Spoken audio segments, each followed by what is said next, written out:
Hey everybody, welcome to day 208 of Reseller Reflections, a day in the life of a full-time reseller supporting her family. It is January 2nd, Thursday, 2025. I know one of these days I'm going to say 2024 and I'm going to get that mixed up, but not yet. Not yet. We did meet our sales goal today. I have new sales goals in place for the 12-week year, even though it doesn't start until January 6th officially, which kind of has me in this very strange, weird limbo because, all right, so the year ended, we hit our goal, and now I'm spending a lot of time resetting, reorganizing, taking care of things that I normally don't have time to.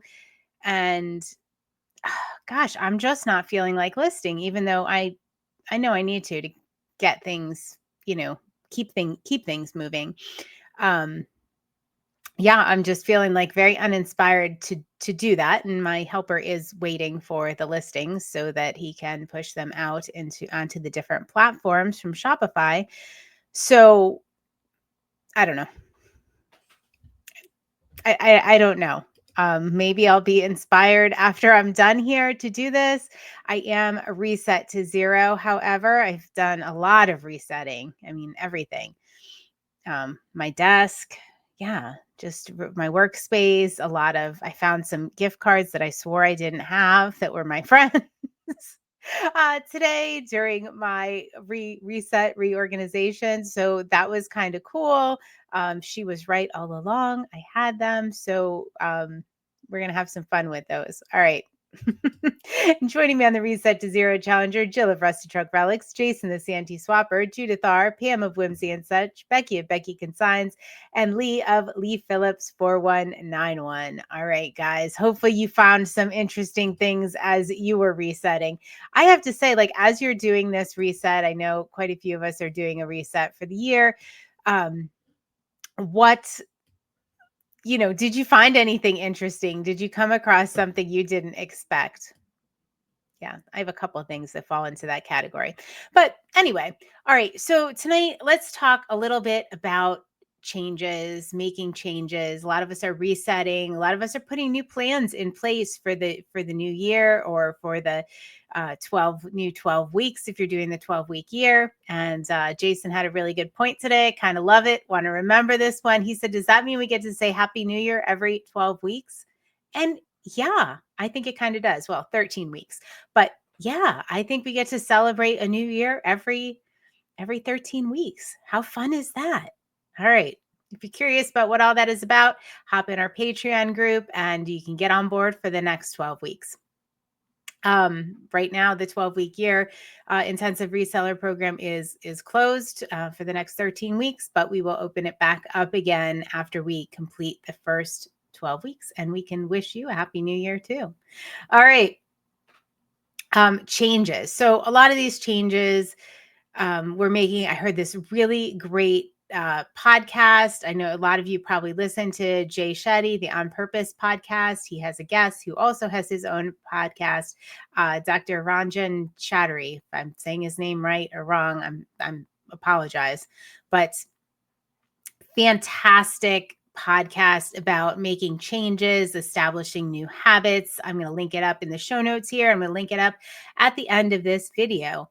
And go ahead, watch it. There was some really interesting science-backed, research-backed things. And this is coming from, he's a doctor, and he, talks about how he deals with his patients, wanting to make changes, but he talks about himself making some changes. There's just a lot of really, really good information in here. The one thing that really resonated with me was,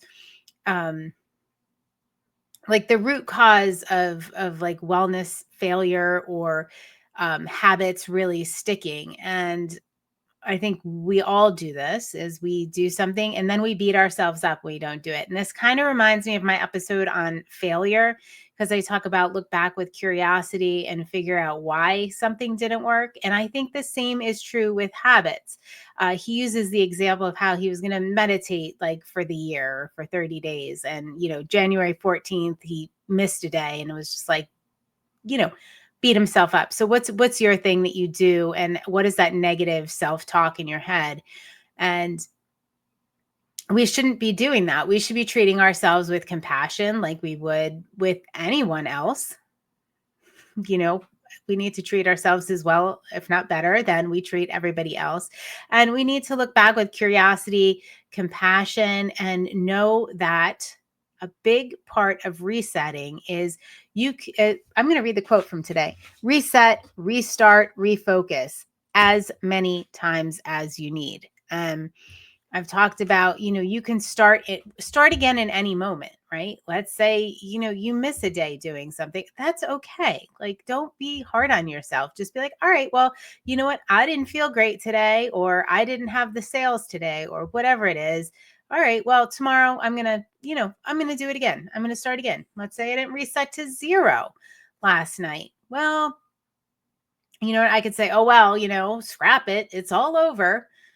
Or I can say, oh, you know what? I've really learned a valuable lesson by not doing it, and how it makes me feel, and why did I not do it? I can apply that to myself for listings today. Like, why am I not doing it? And am I going to feel like a failure at the end of the day? No, I'm not. But if I don't do them, I am going to look back with curiosity and be like, why didn't that happen today? Did I start my day off on the wrong foot? Did I not, set a really good intention, or schedule my time well? So it's a real learning opportunity. The same as with failure when something doesn't go well. But we need to treat ourselves with compassion, because that is the only way we can really make a habit stick. If we beat ourselves up, guess what? We're treating ourselves like we're a failure. We're not going to pick it back up again. We're just going to have all of this. Well, that's the way you are. Libby, that's the way you are. You just don't feel like listening. You don't list. And this is really, he says it much better in the podcast, and has the explanation about why we need to be nicer to ourselves, why we need to look back with curiosity and understand the reason maybe we didn't hit a goal, or the reason we failed at a certain habit and making it stick, and really just show ourselves some love and some compassion. All right. So go listen to the podcast. I think you will absolutely get something out of it, especially right now as we are starting to develop new habits, new schedules, new goals. I think this is a really good place to start and give you a little bit different of perspective if you are worried you're not going to be able to meet a goal, or if you're worried about what happens if I, have a bad week, what happens if I have a bad day. This will put you in the right frame of mind, because guess what? We are going to have those days. We are going to have those failures. We are going to have those times where we didn't do what we thought we would do, what we committed to do, what we told ourselves we were going to do. It's going to happen. So listen to this. Get prepared. All right, guys, have a great night. I will see you on day 209 of Reseller Reflections. Night, night.